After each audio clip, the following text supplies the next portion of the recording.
మీరు చూస్తున్నారు fourth state news వార్తలు.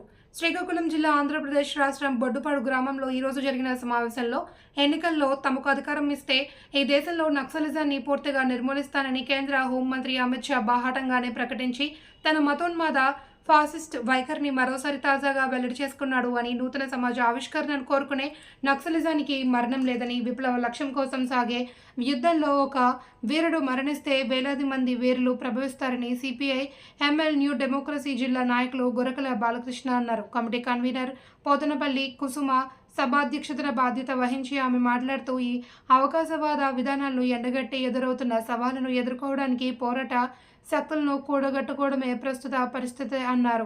మేరువేడ్ అమరత్వం చెందిన కామ్రేడ్ పంచాది కృష్ణమూర్తితో పాటుగా comrade Niranjan, comrade Chinnababu, Srungavarapu Narasimhulu, comrade Gopalarao, comrade Paparao, comrade Ramachandra ప్రధానుల పోరాట స్ఫూర్తితో ప్రజలకు ప్రయోజనాలకు పునరంకితమవుదామంటూ ఘన నివాళి అర్పించారు. కార్యక్రమంలో ఏఐసిసిటియు బాధ్యులు కామ్రేడ్ నాగేశ్వరరావు, సిటిఐఎంఎల్ న్యూ డెమోక్రసీ జిల్లా బాధ్యులు కామ్రేడ్ పోతనపల్లి కుసుమ, గోరకల బాలకృష్ణ తదితరులు పాల్గొన్నారు.